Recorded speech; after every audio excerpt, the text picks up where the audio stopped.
Ayan, ito po yung aming isang binibentang property dito sa Marikina. So, ang TCP po nito or total contract price is 31M. So, mag-tour na po tayo sa loob. And ito pong sa left side, meron po tayo ditong isang carport.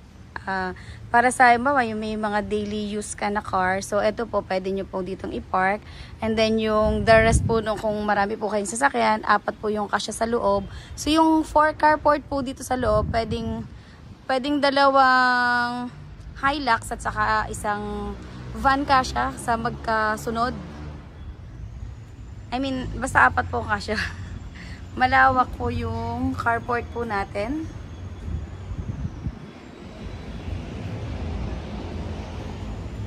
Ito po sa left side natin, meron po tayong ditong mini garden. And yung sa living area po is meron siyang sliding dito or yung pinakalanay po natin. So ito pong area natin dito is meron tayong lanay galing sa dining. And then ito po naman is yung ating waterfalls dito. So kapag buhay yung falls natin, so parang ang ganda ng ambience nung pag naririnig mo yung ng tubig. And dito po sa backyard natin, nandito po yung ating shower para sa ating kasama sa bahay, driver and saka yung maid. So dito yung toilet niya. And etong area po na ito is yung ating laundry area, then yung dirty kitchen. And then this area naman po is yung ating maid's room. So, malawak po yung maid's room natin. And yung paakyat po is yung para sa driver's room po. Naman tayo sa ating main door. So, napakalapad ng ating door po dito. And high ceiling po yung ating living area. Ito po yung lanay natin, yung binabanggit ko po kanina. So, dito sa area na to is napaka-hangin po. Now, let's proceed po sa ating kitchen and dining area. So, dito muna po tayo sa ating powder room.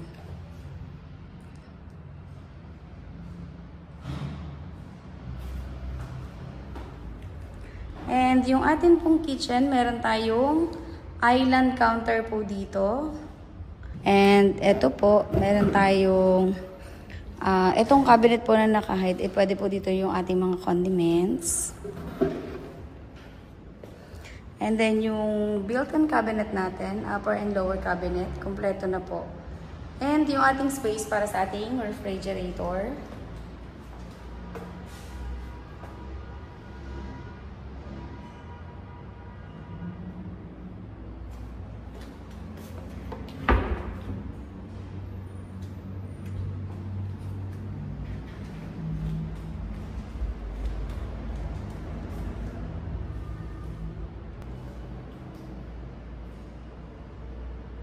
And dito po yung ating dining.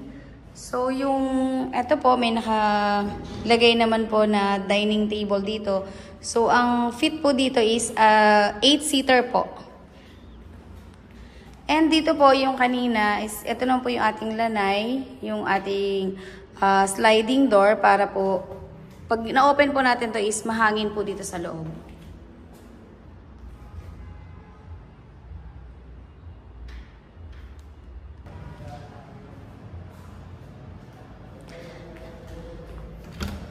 And dito po, yung kanina po, yung sa backyard po natin. Let's proceed po sa ating second floor. Meron po tayong 3 bedrooms dito sa second floor natin. So, nandito po yung ating master's bedroom and yung additional 2 bedrooms po.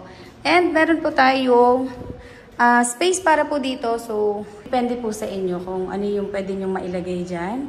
So, punta muna po tayo dito sa ating first bedroom. So, yung first bedroom po natin, may kasama na po siyang built-in cabinet.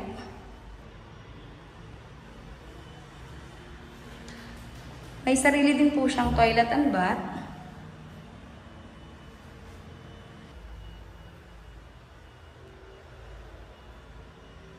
Ang maganda po,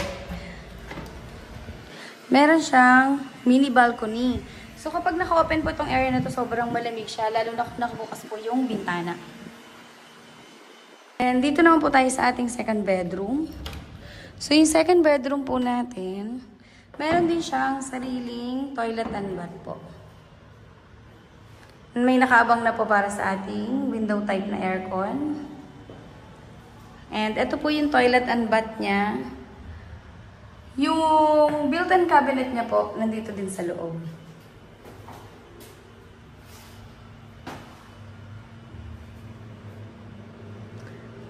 Yan. Para siyang walk-in closet po dito sa loob.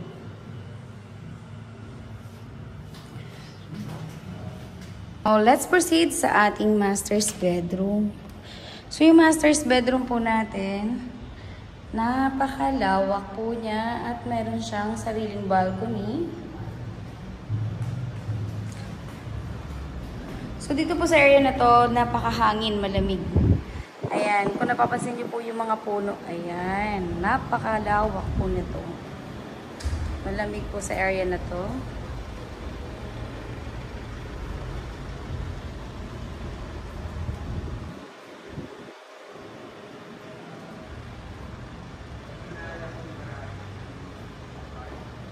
And yung ating walk-in closet po, yung pagpasok natin is sliding door.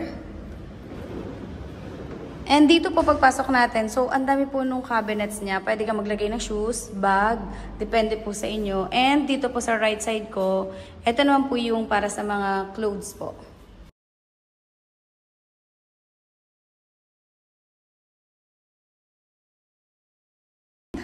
Dito po tayo sa toilet and bath. So napakalawak po nung ating bathroom.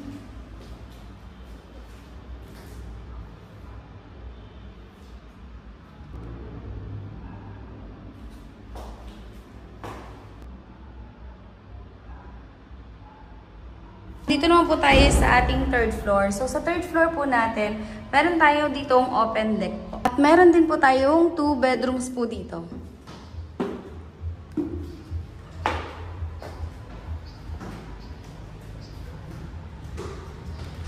So, yung 2 bedrooms po natin dito is, meron silang common bathroom. So, mas malawak po, mas malapad yung ating bedrooms dito.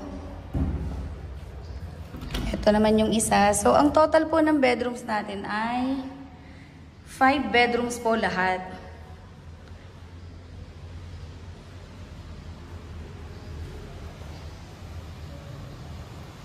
Ito po yung common toilet and bath po.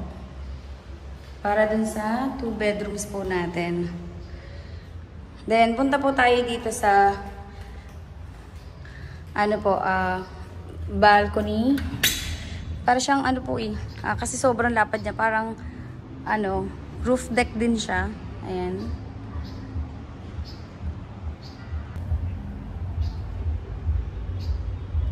Sa likod, meron tayong separate na laundry area para dito sa 2 bedrooms natin kung sino yung stay.